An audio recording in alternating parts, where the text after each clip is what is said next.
Alrighty, welcome to another episode of the Lockdown Podcast. Continuing to pick apart Raw, SmackDown, any big PLEs, big events we're working towards, any rumors, all that nonsense. So, so we are on the precipice of the first two episodes of the new year for SmackDown, and we also have the kickoff to season two Raw on Netflix. And I have to say, like, I hope, I hope that the Netflix premiere of season two, does not disappoint. Um, you know, because Netflix is a big deal. There's been a lot of frustration as far as the investors on Netflix. There's been frustrations from ESPN on their deal with WWE. So I think specifically these shows, especially the season two on Raw on Netflix, literally it has to knock it out of the park. Yeah. I think that WWE has been pussyfooting through the last part of the last maybe couple months of this year, really not doing a whole lot with some of the champions holding their title belts for an extremely long time without defending them. And so I know obviously that SmackDown is now 3 hours. I hope that Raw and Netflix would follow suit. Just because if you're going to give one show 3 hours, it only makes sense to give the other show 3 hours to enhance storylines and everything else, instead of just reading things on social media about things to like build a storyline. I feel like they should give both shows ample time. I mean, and especially because Raw on Netflix is on Netflix. There's no time frame. There's no time limits. They really need to restrict on. Maybe they agreed upon 2 hours, but I think they definitely it would make sense to do three. So so Raw this past week kicks off obviously with Braun Breaker and CM Punk basically, going at it and yada yada. And obviously CM Punk comes out, with the Vision being in the ring and it's like, hey, you guys can get out the ring. So they all leave the ring and obviously they have their little spat. But like, I have to say that I do not believe that CM Punk is leaving tomorrow with the belt. If he does not leave tomorrow with the championship, it's because there was outside interference. I would say directly with Austin Theory, who we've kind of like hinted at or thought about or even fantasy booked him being an avatar for Seth Rollins, right? Yeah. So, with that being said, if he does hold on to the championship, it's because they want to tell a different type of story. So it could go either way. I'm on the fence whether it's CM Punk or whether it's Braun Breaker. Do I think it's too soon to put the championship on Braun Breaker?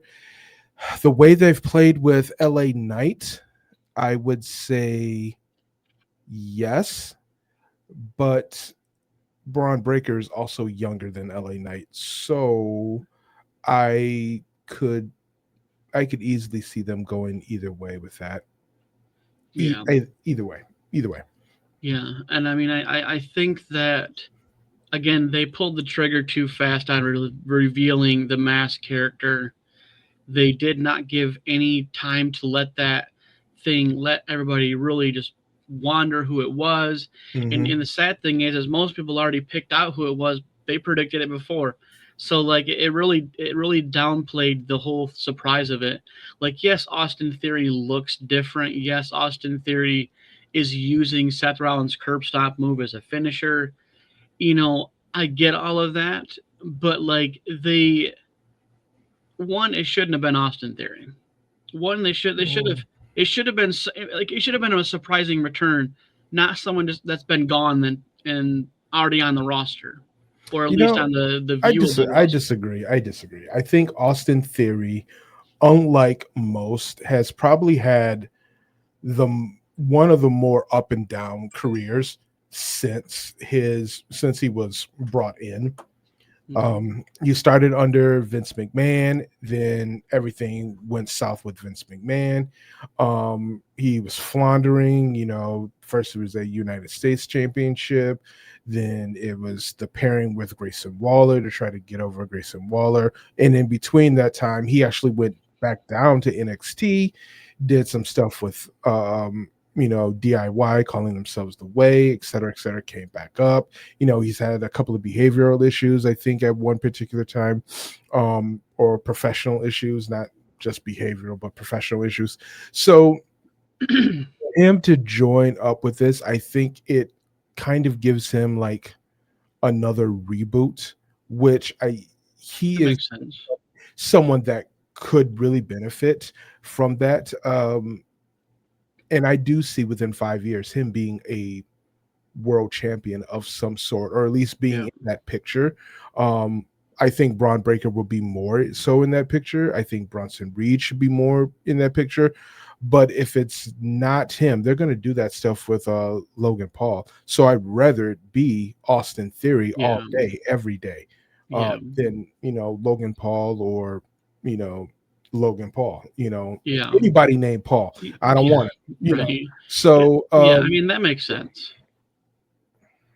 So we have our next match was Stephanie Vaquer in a triple threat versus Nikki Bella and Raquel Rodriguez. And I would say this is honestly probably I would say a minus match. I thought it was a really good match. I didn't want Nikki Bella to win, and I honestly wanted Raquel to win. I And think I wanted, because I yeah. wanted Raquel to win, Mhm. just because that would create tension in the Judgment Day clubhouse. Yeah, I think the tension there would have made more sense. However, they're going to slow build that tension if they go that direction, because again, I do think they're going to do a similar story with Raquel Rodriguez like they did with Kevin Nash, aka Big Daddy Cool Diesel. And one of the short stuffs in the Judgment Day, either Liv or Roxanne, being the Shawn Michaels of it. So I do think that story's coming. However, what I felt where that match fell apart was like the last 3 minutes of that match. It was clunky, it was sloppy. Stephanie looked like her knee may still be injured. If it's injured and she needs to take some time off and really rehab that knee, have like some medical treatments done for that knee, or her leg in general, go ahead, pull the strap, get the title off of her, take care of her so you can have her for longer periods of time, like WrestleMania, SummerSlam, more tours, and that sort of thing. Outside of that, I wouldn't give that match a B. That last 3 minutes was just, it took away everything that had happened during the match. I thought Nikki Bella taking the cheap ways to win. I think that was classic heel stuff. I think Stephanie, struggling to like hold on to her championship, and then Raquel like learning to work big. Which was that thing that Kevin Nash had said, a couple of months ago, with her working big, and I think she's picking it up. So like, but even then, she still wants to work small, get on their level. Now, I didn't watch all of Kevin Nash's like critique of it, but I can see her like trying to like do big man stuff in the ring, Right. Yeah. So, yeah, Yeah. I mean, I guess if you kind of break down some of the smaller hiccups, I guess, yeah, I would agree. Yeah. And well, the thing is too is that right now, on the male side of the Judgment Day, they're depleted because JD's back out again, and now Dominic looks like he's going to be out. Now, I don't know if they're going to do what they did back on NXT with Sol Ruka's title and let someone else defend it. And so I don't know if they would even entertain that, because obviously the main roster is a little bit bigger. to let Finn Balor defend his title You know or what? defend Dominic's title. I still think like with the NXT, I still think they treat it more like, you know, they still like little league them. The NXT roster, they still little league them. And I think if they're going to be like the third brand for WWE, no. I mean, if Dominic is out for an indefinite amount of time, strip the championship. Yeah. You know what? But let's say that we do get some type of defense by proxy, like, hey, Finn Balor's gonna defend for you, defend it for you. And Finn is like, yeah, I'm gonna defend it, all right. And he just like coughs it up, and that starts like, oh well, you lost your championship. Yeah, I mean, and maybe that's the straw that will break the camel's back. Yeah, somebody gotta go. Somebody's and got so to go. like, I mean, because he has the AAA, mega championship too, so like he has two to worry about, and so like, I will love seeing how they figure this out. Yeah. Because even if he's out for a couple months or 3 months, 4 months, whatever it be for his shoulder, like, I mean, anything can happen, right? Right. And I mean, I think, yeah, they should just strip it and call it a day, and and then have that build, let's say into Elimination Chamber, and maybe they have qualifying matches for the Elimination Chamber to win the Intercontinental. I know that's not as is a big, because usually Elimination Chamber is a bigger match going towards WrestleMania, but with the vacant titles, I feel like it would be more exciting for someone to win a title at Elimination Chamber than go through all that just for an opportunity at a championship. So, Yeah. but I mean, they're gonna have to swerve some plans with all this. So, Yep. yeah. So the next thing had going on obviously was once again another brawl between Kabuki Warriors and Rhea Ripley and Io Sky. I mean, like, I think they're putting too much on this match and having these squabbles like almost every week. I feel like they need to kind of let things fester a little bit and then then get that match. But it's like we've been having tag team matches with like them, like on SmackDown. Obviously, we'll get to that, but I mean, they basically had like a 8-person tag match, and it's like I feel like they're letting like these titles they could be defended on Raw or SmackDown. Mm-hmm. I don't think this really does much, really dragging it out. I feel like they just have the match and go from there. I mean, obviously they're going to save it for the kickoff. Yeah. And I think that's show the only of reason why they're doing Netflix, which it. I think it's fine, but but you've also had Lash Legend and Nia Jax beat the Kabuki Warriors too, and they've really not done anything with that, or even like talk to the inklings of that, because that would make sense for it to be a triple threat tag team instead of just a 2-on-2. So Yeah. because I mean they've done that a million times over, where they add like another team beats that team, and then they add them to the match. Mm-hmm. So I'll they do something with it, but They will. I'm sure they've got something planned. I don't know what that looks like, but I would not be surprised if we see that championship switch hands a few times over the next couple of months. yeah. Like, yeah. Well, and the thing is, and it makes it more exciting. I mean, look at how the men's United States Championship has been defended on a weekly basis and everything, and the excitement around it and everything, and the open challenges, and seeing people from the NXT, from other rosters, it gives it more excitement. But like, that's not every belt they're doing that with, though. Right. Because obviously you couldn't just do it with every belt. That would make it not very prestigious at all. Mm-hmm.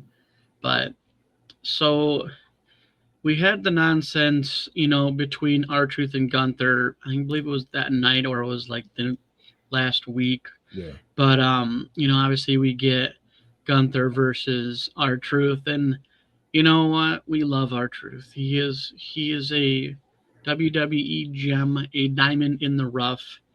And obviously he goes out to defend the honor of one John Cena, his you know, his hero from his childhood. Yeah. Which But is wild. obviously, he put up a decent fight against Gunther. Obviously, Yeah. Gunther does get it via submission. Uh, so so obviously, since we have Austin Theory back now, he's in this whole proving ground type of thing. Hmm. Um, and so he has a match against Rey Mysterio, and it couldn't have gone any more horrible.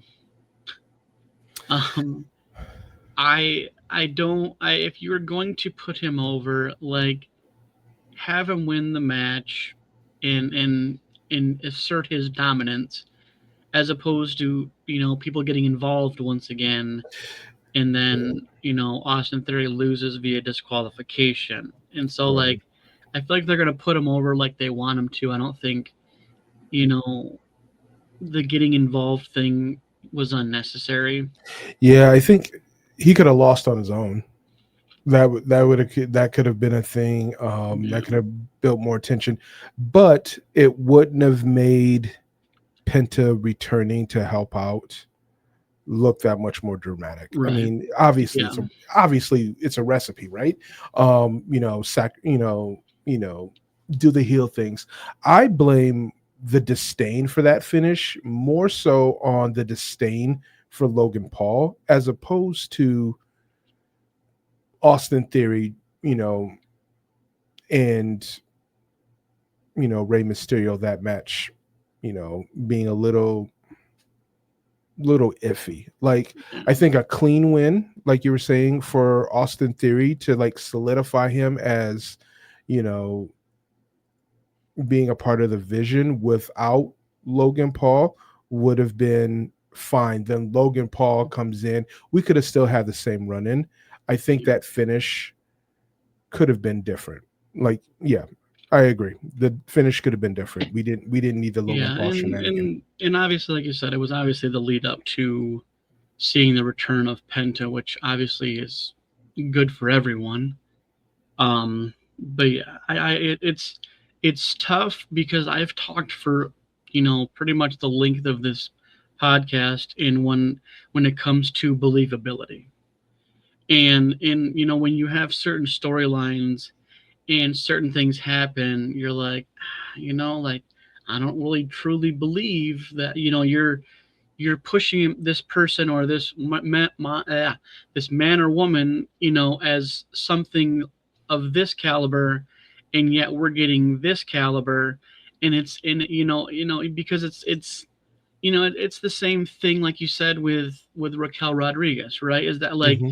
she's a lot taller in stature, she's a lot stronger in stature, and she's wrestling like she's an average wrestler when the believability would be that she's more dominant because she's taller, she's longer, and stronger. And so, it all goes into the believability aspect. And if you're going to push Austin Theory as such, these small things are just kind of, you know, like his second match back and he loses via disqualification. Like it. Well, and again, that wasn't on him. You know what I'm saying? And it's fine, because the booking doesn't matter. The wins and losses don't matter according to WWE. It's the Right. story that they want to tell. But at the same time, you've got to be able to have like some credible wins and losses. I mean, again, I think we're both on the same page that we didn't need the Logan Paul interference to cause the disqualification. We could either had a clean win or a clean loss for Austin Theory. It wouldn't have done nothing, for Rey Mysterio, right?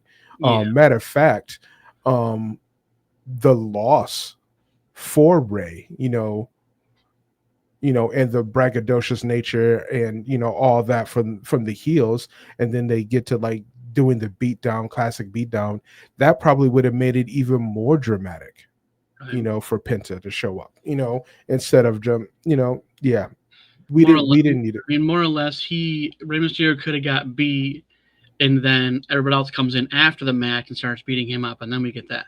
But obviously, we got the complete opposite.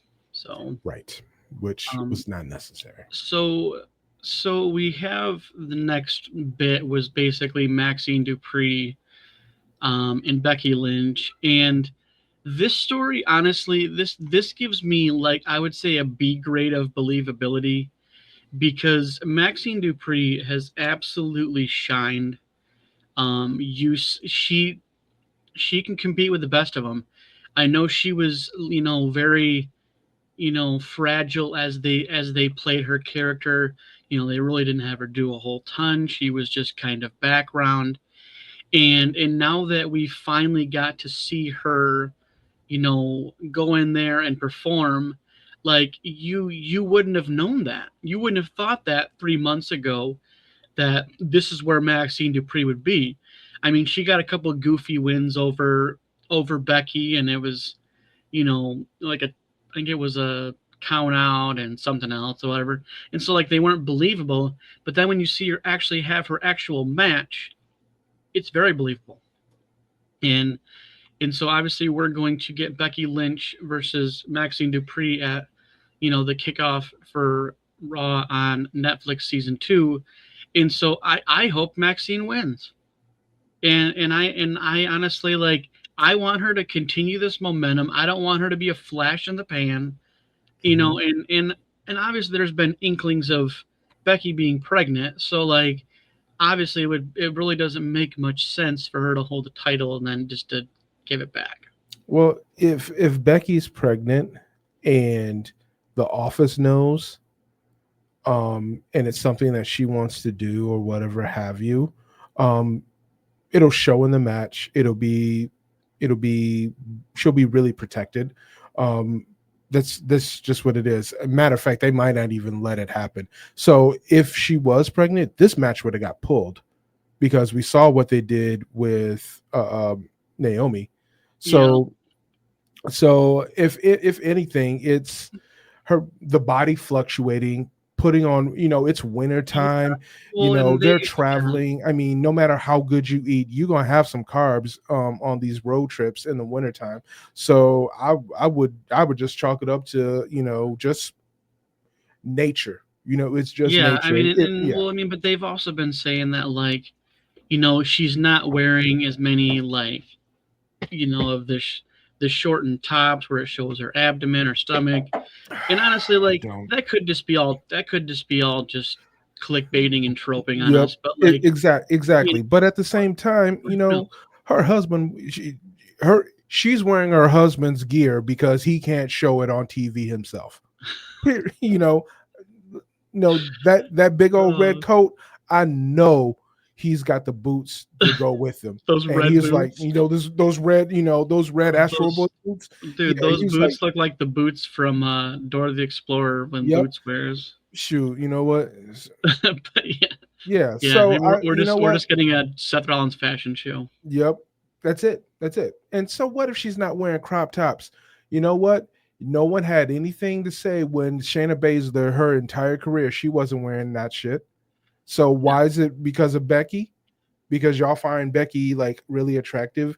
See, that's a whole nother thing. We can spend a whole podcast on that. But I'm just telling you, it's like until the performer, the wrestler says Right. something, it's all rumor mill, it's all dirt street. Yeah. But we know how protective WWE has been when um the female stars are expecting, so Yeah, if that was and any of the case, yeah, I think wouldn't be if going it I think honestly, like, let's play hypothetical, but like down.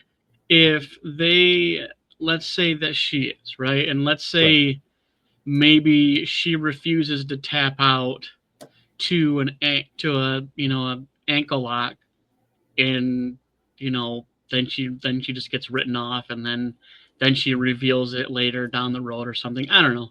But That yeah, match that match is going to be quick. Then if we were to so let's say she is, and they want, this is how they want to write her off. They're going to really protect her in the ring. No like stomach shots, maybe a couple of clotheslines, a couple of bumps, small package attempt, sunset flip attempt, maybe roll into the ankle lock. You tap out or you don't tap out, and that's how we write you off. And then we find out that match will be quick. We'll see a lot of things that we've seen Becky do in the past that she will not do.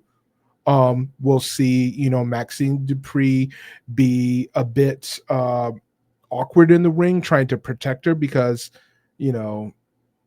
she's never like stepped in the ring. It's a rarity that a performer like wrestles pregnant. Yeah, I just looked up and obviously she's not. So Yeah. So, but Yeah. but like honestly though, but Mhm. like I just got done saying this about don't believe everything you hear. I just figured I would bounce it off of you. But like Yeah. so the main event of the main event of the night on Raw was the Usos going after the tag titles from AJ Styles and Dragon Lee. And man, this match did not disappoint. Yeah. It was good. It was good. It was it and I said this before, probably recently, maybe a month ago, about how, Jay's single run is it's kind of run its course, and now I want to hear the old Uso music. Like they can still come out and do all that stuff they want, but I want the OG like down since day one music back. Mhm. I think it's weird, and I get it, is because obviously Jey Uso's so over with the whole Yeet thing and all that. But I'm like, man, if you guys are gonna be back to yourself, man, like maybe remix the original and add some flavor to it, and Yeah. because they've done that with people tons of times. I mean, Mhm. they did it for all kinds of people's music, So but anyways. So we get honestly a pretty 5-star match, and the Usos win, and so they're back to their winning ways as a tag team, and obviously there was some stuff after the match. Basically, walking through the crowd, there was a little bit of looked like some issues between the Usos. That could just be them just you know just kind of messing with us. Um, Mhm. but I guess obviously we'll wait till tomorrow to see what becomes of it. um I don't think it's anything big. I don't think they would bring them back to have them win gold to have any kind of kerfuffle. So You know what? Let's think about when like a tag team has had issues, mhm. won a championship but still had issues. Like the one that comes to mind was like um the Daniel Bryan and Kane. Yeah, But I know that they've done that before. I can't remember specifically. Maybe it was Ray and Batista. yeah. I mean, I guess we'll just wait and see. I Yeah. mean, I think that that's all we can do because there really hasn't been much, rumor milled around of this other than people just showing the clip online. But we'll wait and see tomorrow. Well, I guess I'll wait and see and I'll text you. but so go over to SmackDown, and you know I'm thinking, really, I just think SmackDown is the A show now. I think it's been the A show for a while. I think it's been the A show for the last 4 years. Um, because I think Raw has just lost its luster. I think SmackDown has better talent, better everything. And now that we're going to 3 hours, it's going to be even better than that. I So, wouldn't I wouldn't I wouldn't bank on that 3 hours. It might be something where USA is just like um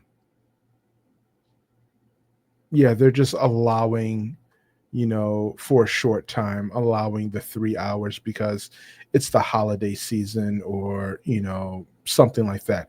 I wouldn't keep that, as like the thing going forward. Yeah, I mean, But obviously they've done it. They've done it a million times over where they switch the start time and everything else. So I mean, I don't know what, you know what, trial and error. yeah. And honestly, I liked it last week on Friday. Like I liked the 3 hour thing. I felt like there was more storytelling going on. There was, matches that weren't so rushed. Um, so, but the show kicks off obviously with the Miz doing Miz things and making you hate him, which he does a fantastic job of. But we do obviously get the return of Randy Orton, which was awesome. I hope they don't, like, he's legitimately the longest tenure wrestler on the roster right now. So I really feel like they need to not fuck this up with him because, he's a 14-time champion. He's, had accolades as long, far as the eye can see, and he's still active. And even if he's on kind of like a in between main and Legends contract, however they do it with him on TV is always good TV. Like Yeah. you get great matches, you get great RKO's out of nowhere. I mean, you get just great TV when he's on it. So, but obviously he gives a nice big RKO to the Miz and walks out. And as Randy Orton does, he don't have to say much. An RKO out of nowhere is enough for me. So, I think it's enough for a and lot of people, but yeah. I tell you honestly though, like there's some people that are bad at taking an RKO, but like there's some people like the Miz that are like they're good at taking an RKO. Like Yeah. because I mean, really, you have to basically once he goes, you basically have to kick your legs out and basically be flat and have him come down with the RKO. Unless you're And going to take it like Vince McMahon and just crumble, you know. that was a stunner though. Oh, yeah. But That is so yeah, bad. no. I Yeah, that, mean, yeah. Nia Jax took the RKO better. Oh, my goodness. Oh, But my goodness. Yeah. yeah. So we get our first match of the night, and obviously, like I said before, we get the 4-on-4 women's tag match with Rhea, Io, Charlotte, and Alexa versus uh, Kabuki Warriors, Asuka, and Kairi Sane, and Nia Jax and Lash Legend. And obviously, they get the win, the good guys, as it was. And yeah, I don't know. I don't know if I'm completely like I'm sold on the storylines Hmm. with the women's tag team division. It's just weird having these 8 people tag team matches and you're basically you have Nia Jackson and the recent acquisition of Lash Legend to the main roster and like I felt like it would have been better to see the bad guys win instead of the good guys. But obviously it goes in the good people's, way. But I mean, it was still a good match. I mean, it's, I feel like any match Rhea's in, you know, and really, I mean, you have absolute talent in the ring. I mean, Right. Asuka, Kairi Sane, Nia Jax, Lash Legend, Charlotte Flair, Rhea Ripley, Io Sky, and Alexa Bliss. I mean, that's all top tier talent. Right. So in that sense, I'm all for it.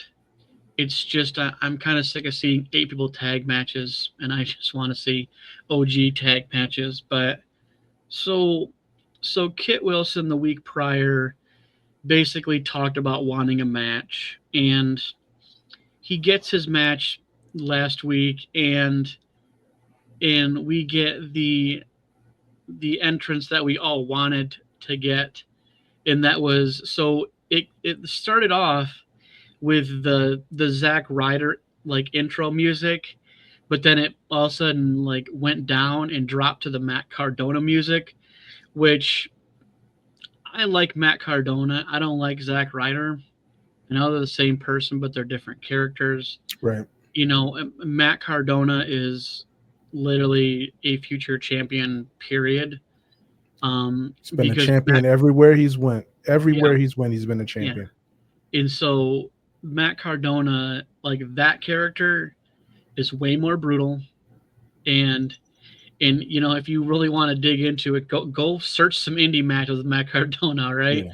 Like that persona is it's like unlocking every cheat code in Tony Hawk.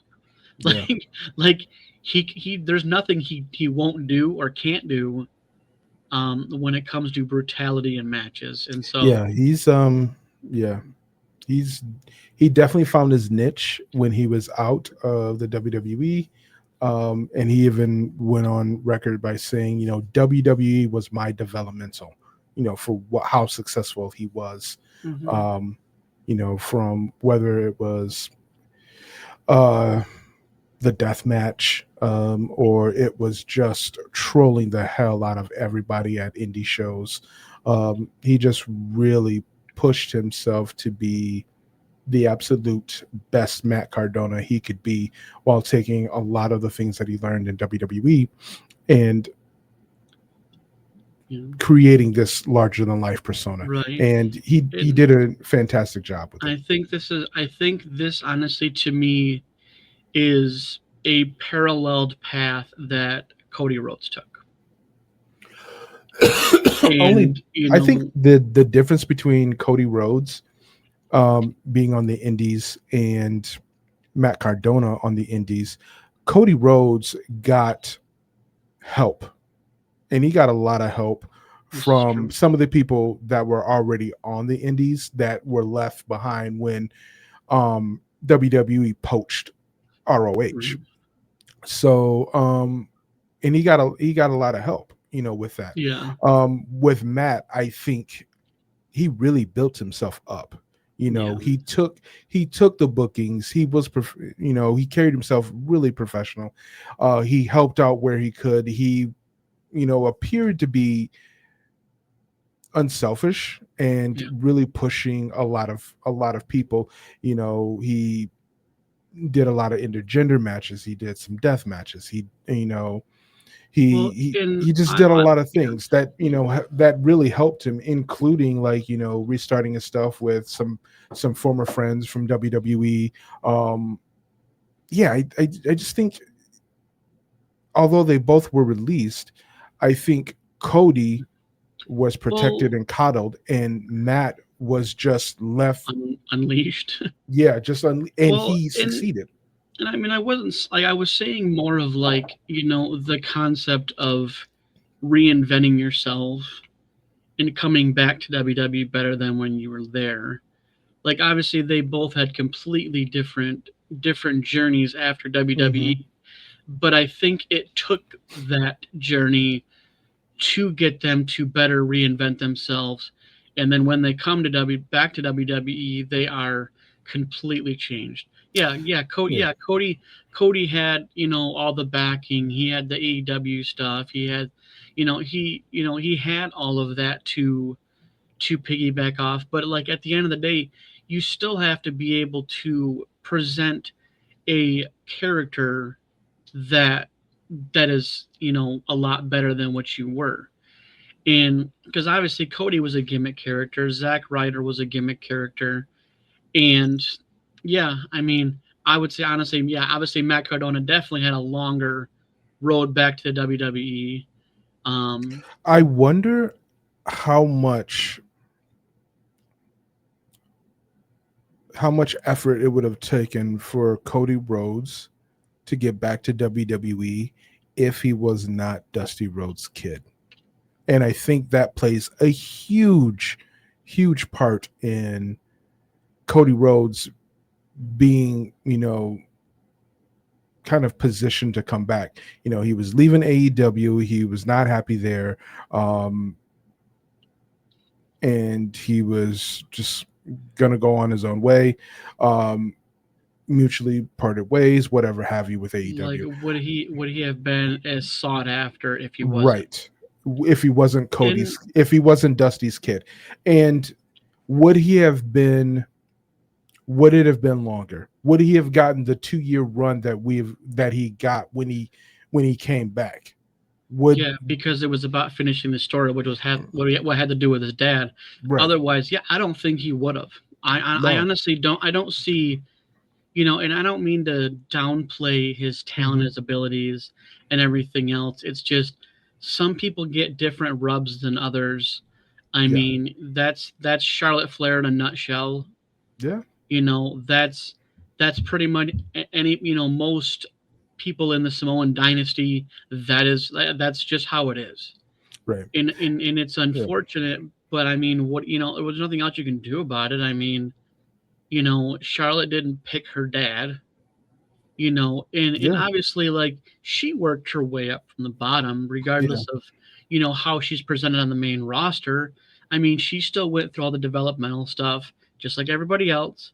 She didn't skip the line, unlike Dominic Mysterio, and so I think, yeah, I think like Cody's, I don't think it would have made any sense him coming back and being where he's at if he wasn't the son of Yeah. Dusty Rhodes. There's absolutely no There's there's no zero. way. There's Yeah. 0%. I mean, because it's because his premise of his return was to finish the story.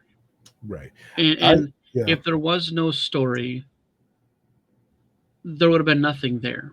And I think that Roman Reigns would still be champion. Yeah, and like, I looking back on it, the Bloodline saga, that wasn't for me. That I wasn't a Roman Reigns fan, so to speak. But yeah, if you put one bad guy up against another worse bad guy, you're gonna choose the lesser bad guy. At least that's how it was for me. So I just wrapping up the whole Matt Cardona versus Cody Rhodes thing. I don't think Cody would have been brought back if he wasn't Dusty's kid. He wouldn't have been brought back the way that he was packaged and sold the way that he was. I think Matt Cardona's return to WWE as Matt Cardona is better than Cody Rhodes because it's authentic for one. it's more, yeah, it is completely authentic, and it's completely like, yeah, it's completely authentic. There's no other way to say it. One, again, the way Cody was treated on the indies and what he accomplished was because of who he was related to. Matt Cardona forged his own path, and Right. he did it in such a way that I think if looking at them both, you kind of just like one's the recipient of silver spoon, the other's recipient of hard work, sacrifice, fail, do it again, learn, keep going, and putting everything in perspective. Not It's perseverance. Yeah, it's definitely perseverance. I mean, Cody, not so much. Do I want to see that it's spoiled, bratty, entitled Cody Rhodes with the black hair in WWE? Yeah, even if it's for 9 months, because it couldn't be any worse than what we had to live through for John Cena. So yeah. But at the end of the day, congratulations to Matt Cardona. You did it in a way that everybody could aspire to, Right. and have a shot at trying to emulate the whole how Cody came back and what that is. I would say that's lightning in a bottle, and Yeah. we all know how hard that is to catch. Yeah. So what else happened on SmackDown, my guy? So we've been getting these call ups from NXT to the main roster, and it's really been a long time coming, just because they're doing away with the draft, and so now that these people from NXT are just coming up more authentically, more just kind of, interject themselves, and then they can, in like little ways where they can show what they can do on the main roster, whether it's dark matches, or WWE live shows or whatever it be, and so you get an inkling of these characters, from the developmental, and so we got another one come up. Obviously, we had Javon Evans, recently, and now we have Trick Williams, which I'm excited for. I think he's just got that kind of that Booker T-esque like bravado, and he honestly, I mean, he's honestly a pretty similar build to Booker T, and so Sammy was having his whole rant of yada yada as Sami Zayn does, and we all love Sami Zayn, but like, if they haven't pulled the trigger on him now, I mean, I feel like if he ends up winning a championship, it's going to be the same thing like they did to Kofi Kingston, where like he won it, it was cool, and then he lost it, and then life went on. And it's unfortunate, but that's what it is with Sami Zayn, and I don't think, and like you said, better to have some job than no job. So, so we get a United States Open Challenge with the new champion Carmelo Hayes versus Johnny Gargano, and a good match, obviously. And it was cool. It's cool that Carmelo is continuing the Open Challenge tradition, and so I mean, we've really for the pretty much the past probably 20 weeks, have basically got United States Open challenges. So I think that's cool, no matter who's champion. But yeah, obviously Carmelo Hayes gets the W on that, but I have to say his finisher is way too much of a setup. And I like his move, which is basically just like a gut check. They call it the first 48. But his finisher being nothing but net is basically what John Cena's off the top rope thing was, and that wasn't a finisher. It's more or less just jumping and putting one leg and pushing the guy down on the mat is all it is. But whatever, man. You know what? It works for his character. Now, so we get Cody Rhodes coming out and just basically continuing this nonsense with Drew McIntyre. Drew McIntyre ends up being in the back of the building and went into Cody's trailer and got a picture of Cody and his dad, and yeah, and burned it.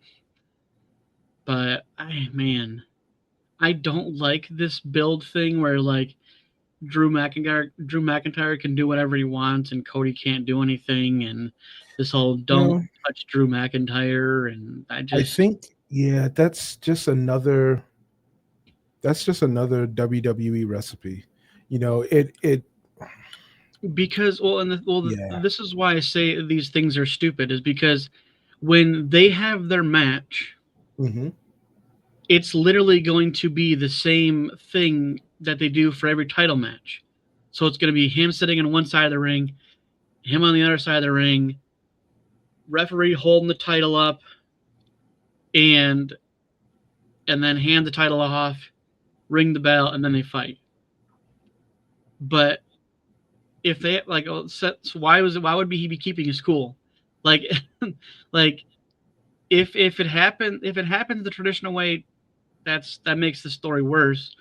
But if it's a matter of if Drew gets in the ring and Cody comes out running from the stage and then just wants to start brawling on the 3 Stages of Hell match, I'm all for that. That's what I want to see. I don't want to see the soft entrance, I don't want to see all that crap. I want to see Cody run down the ramp, be absolutely pissed. Whatever their first stipulation of the match is, I don't even know. I haven't really looked it up, but I think it was a traditional match. It was false count anywhere and then steel cage.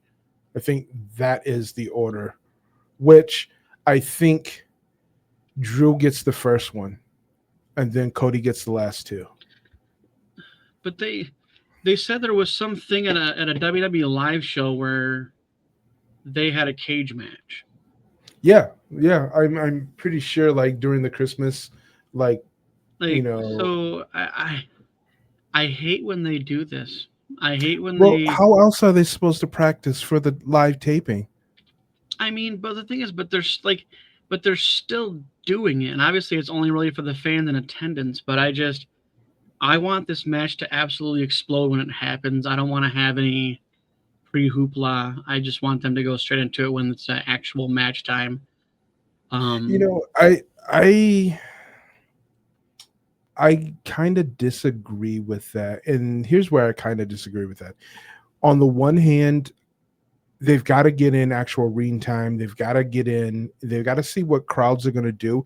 It's like previewing a movie before it gets released. You've got to have the test audience. The live crowds at these house shows are the test audience. So, and that's how I think WWE treats it. They also got to work out the kinks of the match. You know, what's gonna tell the best story, get the best pops, how comfortable they are in the ring. You know, with the ref and everybody else. What I kind of don't like about it is that it foreshadows what could be the result of what gets recorded on TV.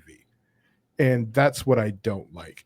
Like if they were to have them, but like have that type of match end in a disqualification or end in like, a count yeah, out. that's what it is. The standard match, falls count anywhere in a steel cage.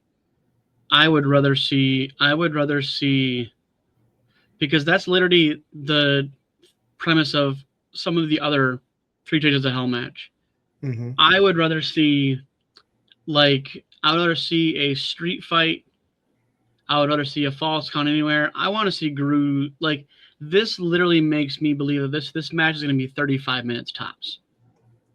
Well, it's going to be Standard. on TV, so it'll probably go a little bit longer with commercial breaks. So there'll be ups and there'll be downs.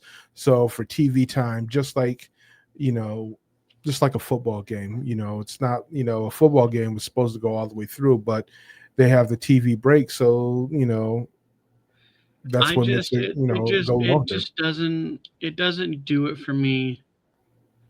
I think steel cage matches are garbage, and unless one of them is going to throw weapons in that ring, like I just think cage matches are silly. Like if you're gonna do Three Stages of the Hell, then how about you be the last match be a Hell in a Cell?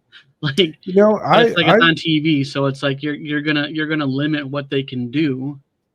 right. But I look at these stipulations and I see nothing all that grandiose of time and brutality is because standard match. So they basically have to have a standard match first.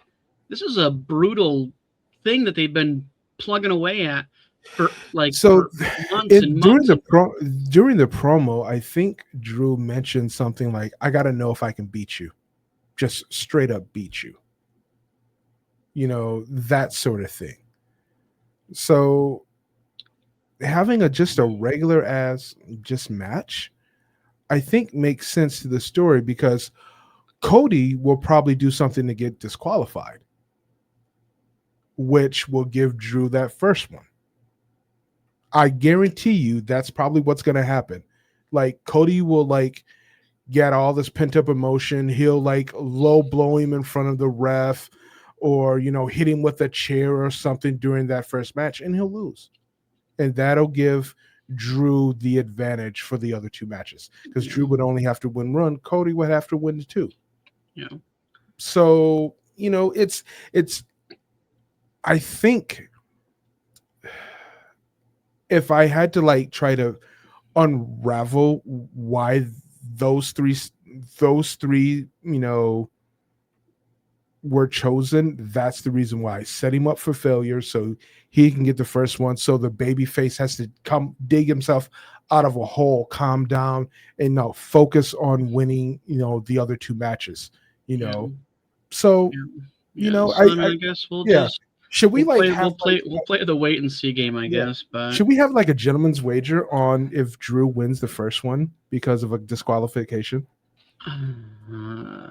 what's the wage? Just a gentleman's wager, like, all right, I was right, yay, or you was right, yay. How about this? Okay. How about I wager? I'm gonna go with Cody winning, right? All right. Winning the first one.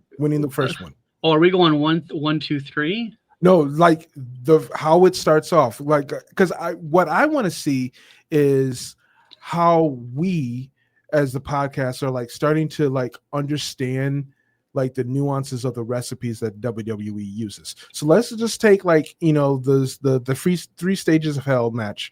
All right, that very first match, I'm saying Drew's gonna win via disqualification because Cody does something in front of the ref. That's what I'm saying.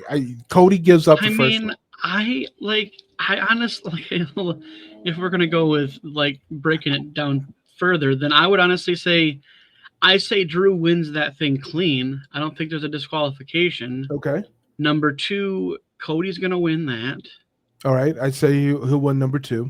And in the final cage match, Drew's gonna win. And life will go on, and now when Drew wins the title, he doesn't have any shenanigans going on, right? It was it's basically gonna be the same concept as when CM Punk won it and got cashed in on, and he said, oh, well, now that he won this time, he didn't have anybody wandering over his shoulder to take his title. So I think Drew wins it, and Cody I think Cody wins the steel cage match because WWE is not ready to let merchandise sales drop. So I think Cody wins the matches 2 and 3. I think Drew wins the first match by disqualification. I guess we'll see. I just think it's they've been. You think it's Drew's time? They've been festering Drew for so long, dude, and he got screwed over by CM Punk so many times, and then he got screwed over by Seth, and so like I feel like now for him to win a title and actually not have to worry about anybody lingering on him. The problem that I have with Drew winning next Friday is that Drew has been cast in the Highlander movie, and I don't know when that starts filming, but as soon as they start filming, Drew's going to be off TV. Now, I don't know how big his part is supposed to be, but from what I understand, he plays the main character's brother in the movie. So, I mean, they did the same thing with Cody doing Street Fighter, and he but didn't I mean, miss a beat, so yeah, but at the same time, no, I'm not dissing Street Fighter fans. I'm dissing my unappreciation for the character. Guile isn't like the main character in Street Fighter, right. So right. I mean, you know what? I guess we, I will wager that Drew wins the whole thing. You got Cody winning. I will legitimately wager you a free ride home. I will tip you $10. All right, we've got our wager, folks. It's been recorded, so yep. So we'll just trail back down the rest of SmackDown. So Julia gets another crack at Chelsea Green in the United States Championship, and obviously wins it with a pretty basic move. But and I don't know what's worse is the fact that they just have no real stories for the Women's United States Championship and the competitors as such. But like, it's bad.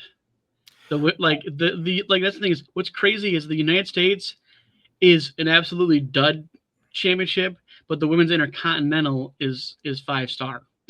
So like I think because the people involved right now are kind of overworked. They're really no, they've been really saturated, and I think it needs new players to make the make the U.S. Championship m- more interesting. I would even dare to say, let there be the open challenge for the U.S. Women's Championship, and let Kiana James be Julia's mouthpiece, and then turn Julia in. Use the same recipe or trope, um, where Julia becomes, really big headed and starts bullying Kiana James until Kiana James, turns face and, she wins the championship, and then, start the whole process over again. Let that be let do that. I mean, at least it'll be so something interesting. so if that played out, I think the greatest way to do that would be, they walk down. So Julia and Keanu James walk down, the normal entrance and everything else, and they do what they do, and then they're like, all right, and the person that's taking the open challenge, and then you see Kiana rip off her skirt into her ring gear and gets in. Yeah, I mean, Like, because that would be the honestly be pretty good play. She'd be just freaking turn her back on her and be like, oh, by the way. yes. Yeah, you know what? To me, it doesn't matter like how it's done, but Yeah. something along those lines does make for a very interesting yeah, it just makes for a very interesting Yeah. story, and I think there's nothing wrong with doing it that way. Yeah.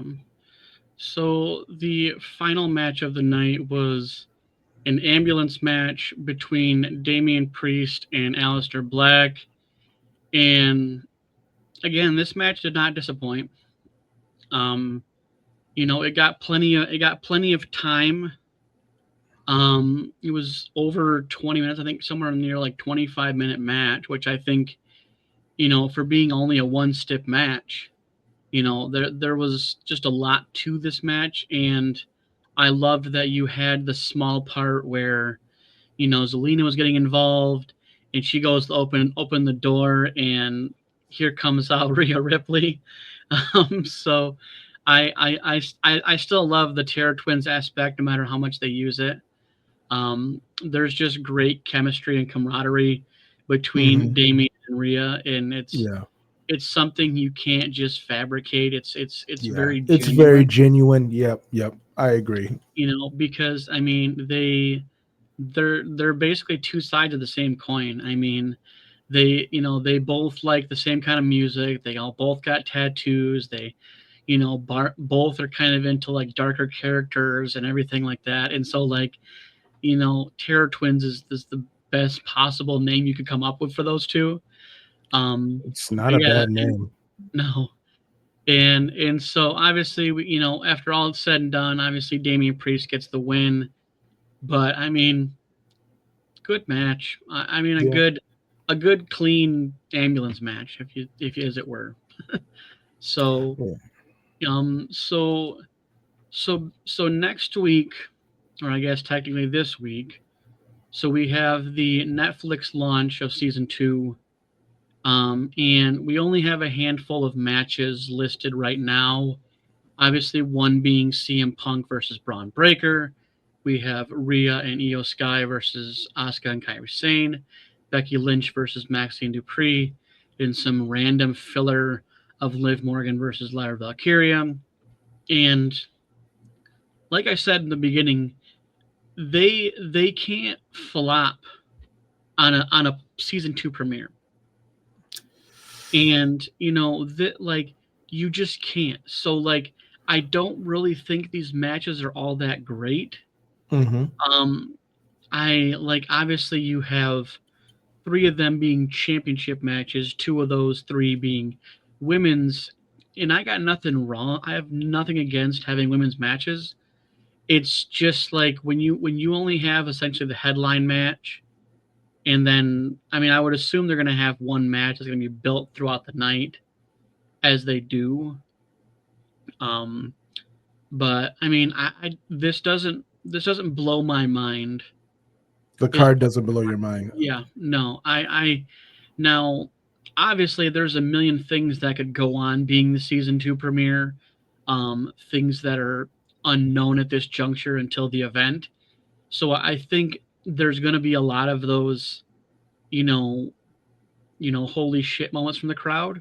I don't doubt that, but I just feel like the card doesn't look overwhelming to me. But like I said, anything can happen. Um, it's roughly a 2 hour, 15, 20 minute, show. So I hope they don't miss. Now, SmackDown's kickoff, um, you have 3 matches listed right now, which we obviously know the Cody Drew 3 Stages of Hell match, which again, like I said, doesn't really seem like it's up to snuff with to me. Um, because you look at other 3 Stages of Hell matches, and you look at these 3 stipulations, and you're like, because Yeah. this is not living up to Triple H and Shawn Michaels 3 Days of Hell match. Not. You know what? When you compare it to other matches, I think those were different eras. And I think the people involved in this match, this 3 Stages of Hell match, I think will do really well and will set the bar high. But I also don't think you can compare those because those were also, they're 2 different eras of WWE. One was in the, but you Vince go. era. One is in the TKO era. So I think the expectations will be different. Also, those other matches, I believe, were all on pay-per-view. So they were able to get away with probably a little bit more. So Yeah, to compare them, but like, well, my thing is like, regardless if they're on a PLE or not, like, there was one that wasn't, but like, that was the John Cena Ryback, and that was garbage. But like, I just, I can't. If you're not going to, if this wasn't going to be done at a PLE or a Saturday Night Main Event, I get it. But when it's the kickoff for SmackDown, you can't spit the word 3 Stages of Hell match and have some goddamn women's powder puff football game, okay? Like, you can't bring back this egregious, crazy, mind-blowing set of 3 Stages of Hell matches that have only happened 4 or 5 times, and they were absolute bombshells. You can't bring that stipulation back and then have something like, yes, you're not going to live up to the hype of, you know, the Triple H Shawn Michaels one, or the Triple H, I think it was Batista, I think Triple H and Stone Cold. And like, yeah, you can't live up to the hype of those, but at the same token, like, then don't do this. Don't interject this stipulation that has a very short history of only a handful of times it's going to happen, and then you give in these like powder, like, if you just did 2 out of 3 falls, then just let it be 2 out of 3 falls, because you can't bring the stipulation and then like I said, you're not going to live up to the expectations of the other ones, but like, I don't see this match going more than 30 minutes. yeah. And if you're going to have a high caliber stipulation like that, it's only been done 5 times in 70 years. Like, no, I think for what it's worth, it will be an exceptional match.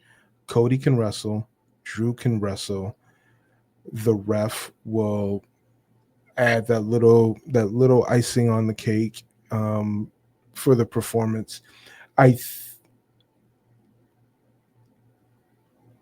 don't think you should compare them. I think this is I I think this is like a new version of the three stages of hell, and I think they'll set the bar high enough for it to be enjoyable and acceptable.